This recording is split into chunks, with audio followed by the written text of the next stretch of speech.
Hello dear student. Gravitation की एक खूबसूरत सी प्रॉब्लम करते हैं। Planet of the radius R is equal to 1/10 of the radius of earth has the same mass density as earth. देखो यार, ये तो हमारी अर्थ है। ओके। और इसकी जो भी रेडियस है उसकी 1/10 रेडियस है ना, 1/10वां हिस्सा अगर मैं इसका ले लेता हूँ, r/10 रेडियस का एक मैंने प्लेनेट लिया है। इस प्लेनेट की रेडियस इसकी r/10 है। Scientist dig a well of depth r/5 on it. तो साइंटिस्ट ने क्या किया कि यहाँ पर एक गड्ढा खोदा और इस गड्ढे की जो डेप्थ थी, उसकी जो भी रेडियस थी उसकी 1/5 थी। रेडियस ऑफ प्लेनेट की 1/5। And lower a wire of the same length end of linear mass density 10⁻³ kilogram पर मीटर इनटू इट। अब एक तार लिया और उस तार को उसके अंदर डाल दिया है ना। If the wire is not touching anywhere, the force applied at the top of the wire by a person holding it in places, मतलब यहाँ पे जिस आदमी ने इस तार को पकड़ रखा है तो कितना फोर्स लग रहा है, ये आपको बताना है। रेडियस ऑफ अर्थ मेरे को 6 × 10⁻6 मीटर लेनी है। Acceleration due to gravity on earth is 10 metre पर सेकंड स्क्वायर लेना है। ओके। तो मैं बिल्कुल तैयार हूँ इस क्वेश्चन को सॉल्व करने के लिए। कैसे करें हम इस क्वेश्चन को? हमको इसको अर्थ के साथ कंपेयर करते हुए चलना है। ठीक है। तो सबसे पहले एक बार मेन पिक्चर बनाते हैं कि जैसे ये इसकी रेडियस है, ये इसका सेंटर है प्लेनेट का, और मैंने जो भी इसकी रेडियस थी आर, एक इसमें गड्ढा बनाया है, यहाँ पे इसमें एक तार डाल दिया। इसकी जो डेप्थ थी वो कितनी थी? r/5 थी इस डिग की, है ना। यार देखो यार, इस डिग पे अगर मेरे को फोर्स निकालना है यहाँ पे, तो ये जो आदमी जिसने भी इसको होल्ड कर रखा होगा उसको ये टोटल वायर पे लगने वाला फोर्स निकालना होगा। अगर मैं सेंटर से देखता हूँ तो सेंटर से हर डिस्टेंस पर ग्रेविटी की वैल्यू अलग अलग होएगी। मैंने क्या किया कि यहाँ से सेंटर से कोई एक्स डिस्टेंस पर छोटा सा एलिमेंट ले लिया, है ना, और मैं इस एलिमेंट के ऊपर लगने वाला फोर्स बताऊंगा। और फिर उस फोर्स को मैं यहाँ से लेकर और यहाँ तक इंटीग्रेट करूंगा। ये मैंने प्लानिंग करी है। वो जो नेट फोर्स आएगा वही ये जो पर्सन है जिसने इसको होल्ड कर रखा होगा उस पर लगने वाला फोर्स होगा। तो देखो, मुझे कुछ इस तरह से आगे बढ़ना होगा कि यहाँ पर ये जो हिस्सा है जो मैंने लिया है, इसका मास अगर मैं dm मान लेता हूँ, और इसकी जो लेंथ है, इस लेंथ को अगर मैं dx मान लेता हूँ, तो इसके ऊपर जो फोर्स है जो अर्थ की तरफ लग रहा है वो फोर्स मैं निकालना चाहता हूँ। Force on elemental strip of string. Okay. इस पे फोर्स निकालना चाहता हूँ, तो एफ बराबर mg होता है।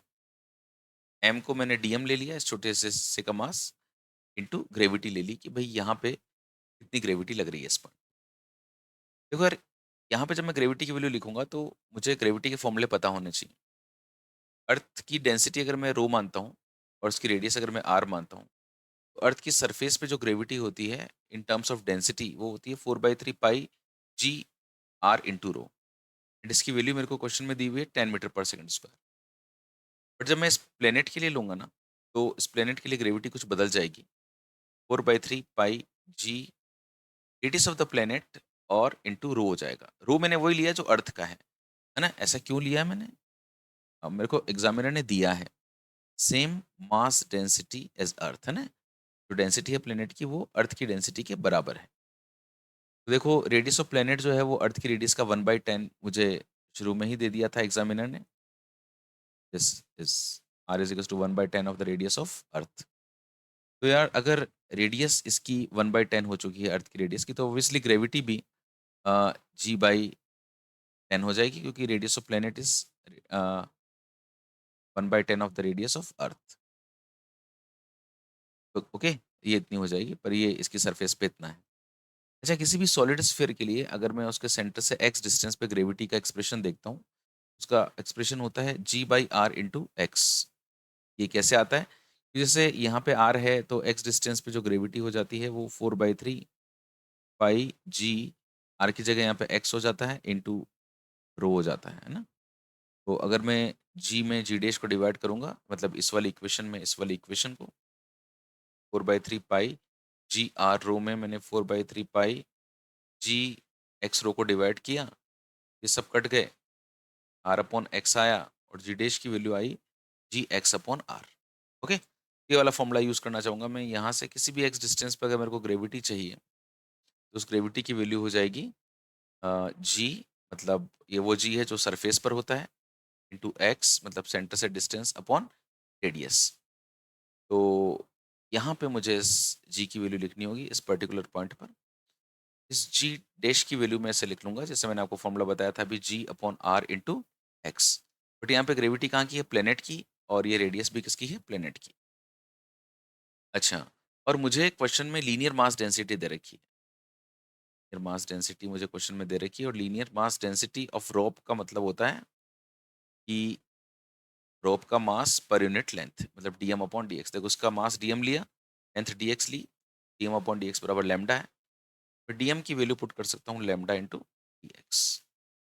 Okay, now this is lambda and this is dx. जो ग्रेविटी की वैल्यू है, gravity of planet upon radius of planet into x. चलिए जी, ये डीएफ आ गया। थोड़ा सा रीअरेंज कर लेते हैं, lambda gravity eight planet, radius of planet, x D x. And guys अब मैं इसका इंटीग्रेशन करने जा रहा हूँ। ओके, जब मैं इसका इंटीग्रेशन करूंगा तो दोनों तरफ मेरे को लिमिट्स लगानी होंगी। तो एक्स बराबर कहाँ से कहाँ तक, ये जो आपका थ्रेड है वो यहाँ से शुरू हुआ, तो ये r/5 है ऊपर से, तो ये वाली डिस्टेंस कितनी हो जाएगी बताओ? r minus r/5। पूरे इस r में से मैंने इस r/5 को घटा दिया तो 4r/5 आया।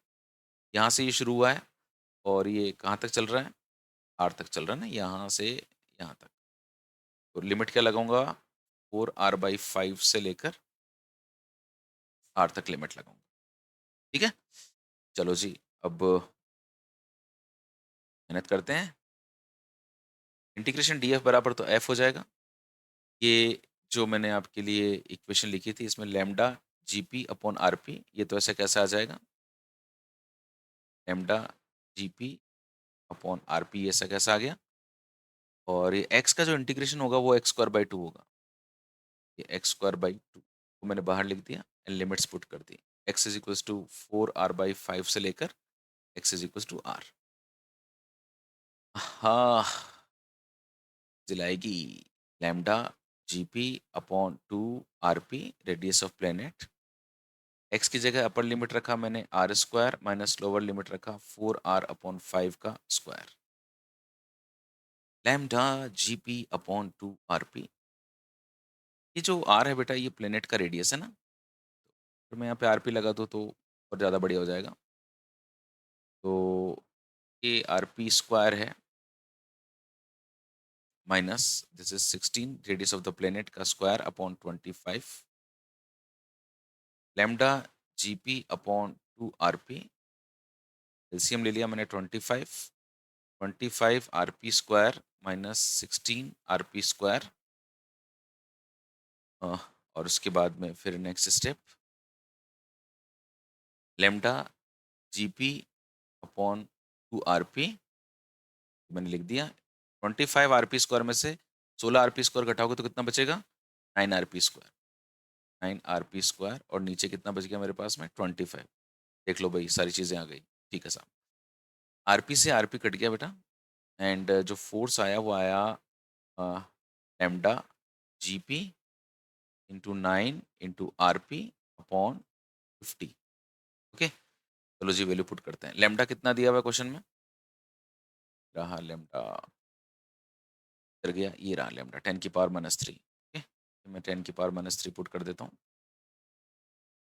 Gravity on the planet, gravity जो होता है बेटा, g is equal to 4/3 πg r होता है। तो अर्थ की रेडियस की बजाय प्लेनेट की रेडियस r/10 है, तो ग्रेविटी भी जो प्लेनेट पे होगी वो अर्थ की ग्रेविटी की 1/10 होगी।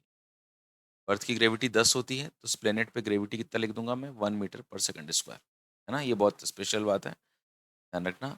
1 कैसे हो गया आपको समझ में आ गया होगा, क्योंकि रेडियस 1/10 है, तो ग्रेविटी भी 1/10 हो जाएगी, डेंसिटी वही है। अच्छा, ये क्या है? 9 है। Radius of planet, radius of planet earth की रेडियस का 1/10 है। तो अर्थ की जो रेडियस है वो मेरे को 6 इंटू 10⁶ दी हुई है, इसमें 1/10 कर दो, एंड दिस इज 50। 9 इंटू 6 हो गया आपका 54, और ये नीचे 5, और ये पावर्स को देख लेता हूँ मैं, 10⁻³ तो ये रहा 10⁶, ये रहा, ये 0, ये 0, 10⁻² हो गया, ऊपर जाके तो -2 हो गया। 54 में जब आप 5 का भाग लगाओगे तो 1.08 आएगा। ये 3, तो ये आपका 10 की पावर, सॉरी, ये 1.08 नहीं, 10.8 आएगा। और जब आपने ये किया तो ये 10 आ गया। 10.8 को जब आप 10 से मल्टीप्लाई करोगे तो 108 न्यूटन आएगा। तो जरा मैं ऑप्शंस देखता हूँ इसके अंदर। 108 न्यूटन, बिल्कुल, this is the answer. Okay, तो यार ये बड़ा मज़ेदार क्वेश्चन था, थोड़ा सा इसमें ध्यान भी रखना है। बहुत अच्छी बातें ही थी। अर्थ के साथ में हम लोगों ने प्लेनेट को कंपेयर किया था। देन इसमें इसका जो प्रॉपर कंसेप्ट लगाया, इंटीग्रेशन किया। इंटीग्रेशन में हमको ध्यान में रखना है कि कहाँ कहाँ पे रेडियस ऑफ प्लेनेट लेना है। एंड फिर लास्ट में बहुत ज़्यादा यहाँ पे स्पेशल ध्यान देने वाली बात है, ग्रेविटी ऑफ प्लेनेट पुट करनी है, यहाँ पे 10 मीटर स्क्वायर मत पुट कर देना, यहाँ पे 1 हो जाएगा। ये रेडियस ऑफ प्लेनेट रखना है तो ये अर्थ की रेडियस का 1/10 की। ओके, तो ऐसे बिल्कुल सिस्टमेटिकली चलोगे, अच्छे से आपको फॉर्मूले पता होंगे कहाँ कहाँ पे कौन से लगेंगे, तो आप डेफिनेटली ऐसे क्वेश्चंस को सॉल्व कर पाएंगे। थैंक यू सो मच, आपको डेफिनेटली इससे हेल्प मिली होगी। कीप कनेक्टेड विद एपीजी की दुनिया। Wish you all the best. God bless you.